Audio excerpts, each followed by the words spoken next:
शरद पवार साहेबांनी शिंदेचा सत्कार केला नाही तर अमित शहांचा सत्कार केला असं मी मानतो.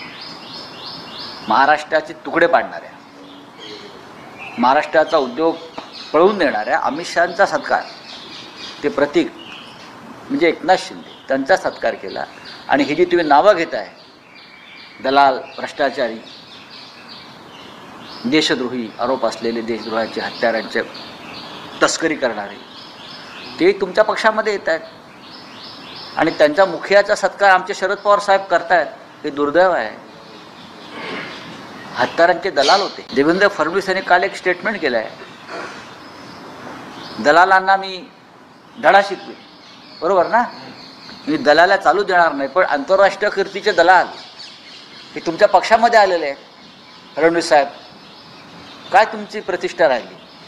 काल तुम्ही बोलताय आणि आज एक आंतरराष्ट्रीय दलाल ज्याच्यावरती असे भयंकर आरोप आहेत, तो तुमच्या पक्षामध्ये सामील झाला. हो, नाराजी व्यक्त करण्याचा प्रश्न नाही. आम्ही आमच्या भावना पक्षाच्या मांडल्या. या माझ्या भावना नसून या आमच्या संपूर्ण पक्षाच्या भावना आहेत. काय साहित्य संमेलन म्हणजे दलालीच सुरू व्हायची. हे जे काय या दिल्लीमध्ये साहित्य संमेलन सुरू आहे असं म्हणतात, ते साहित्य संमेलन नसून ती राजकीय दलाली आहे. कोणालाही कसे पुरस्कार देत आहेत, कोणाचे कसे सत्कार करतायत राजकीय लोकांचे, काय आहे यांचा साहित्याशी संबंध काय आहे? माझा आयोजकांना प्रश्न आहे, तुम्ही दिल्लीमध्ये दलाली करायला आलेला आहात का? काय तुम्ही साहित्याची सेवा करताय? कोण करताय हे संमेलन आयोजित? हा भारतीय जनता पक्षाचा एक उपद्व्याप आहे हा सगळा इथे संघाचा. मराठीची काय सेवा तुम्ही करणार आहात इथे? आणि काय चालू आहे मराठीची सेवा? तिथे महाराष्ट्राच्या मानेवर पाय ठेवणारे लोक, इथे तुम्ही त्यांचा सत्कार करताय? कोण करताय हे सगळं? त्यांना महाराष्ट्र माफ करणार नाही.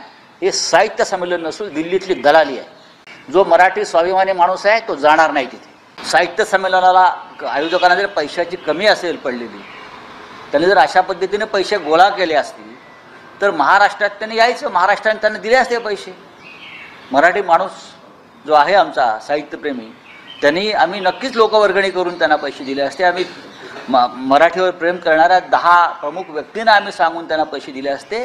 पण असे पुरस्कार जे विकले गेलेत शिंद्यांच्या नावानं, महादेव शिंदे असतील, अजून ही लोक मला येऊन सांगतायत.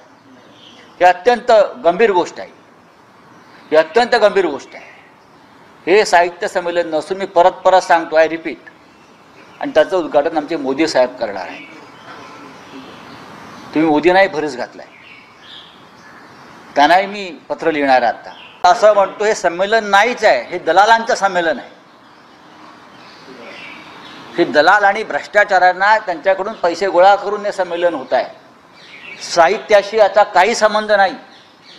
साहित्य संमेलन झालं होतं काकासाहेब गाडगीळ यांच्या काळामध्ये, ते साहित्य संमेलन होतं. पंडित नेहरू हे साहित्यिक होते, लेखक होते. तेव्हा अशा दलाल्या झाल्या नव्हत्या. आणि त्यासाठी ही यंत्रणा जी राबवली जाते महाराष्ट्र सदनपासून सगळी, हे काय झालं आहे? हा मराठीचा इतका घोर अपमान मी दिल्लीच्या राजधानीत पाहिला नव्हता. माझी भूमिका पक्षाची परखडपणे मी मांडलेली आहे आणि जाहीरपणे मांडलेली आहे. आमच्या दम आहे तेवढा. आम्ही घाबरत नाही, कारण आम्ही दलाली करत नाही. आमच्या आयुष्यामध्ये आमच्या पक्षानं कधी दलाली केली नाही. ज्या आमच्या मनामधल्या गोष्टी आहेत, आम्ही बाळासाहेब ठाकरेंचे चेले आहोत. त्यांच्याकडनं बऱ्याच गोष्टी आम्ही शिकलो. लपून नाही ठेवायचं. दिल्लीला खंडणी दिली की सगळं संपून जाईल. हां, हे खंडणीवर चाललेलं राज्य आहे. खंडणी मुंबईत गोळा होते, महाराष्ट्रात गोळा होते, गडचिरोलीत गोळा होते, ठाण्यात गोळा होते, हां, MSSला DC गोळा होते, बिल्डरांकडून गोळा होते. आणि त्यातला मोठा वाटा थैलीशाही ही दिल्लीत जाते. काय मग सगळं शांत होतं. मग ते काय आपत्कालीन व्यवस्था मध्ये नियम बदलून परत नावं टाकली जातात, नावं ॲड केली जातात. हे सगळे पैशाचे खेळ आहेत. चला, थँक्यू.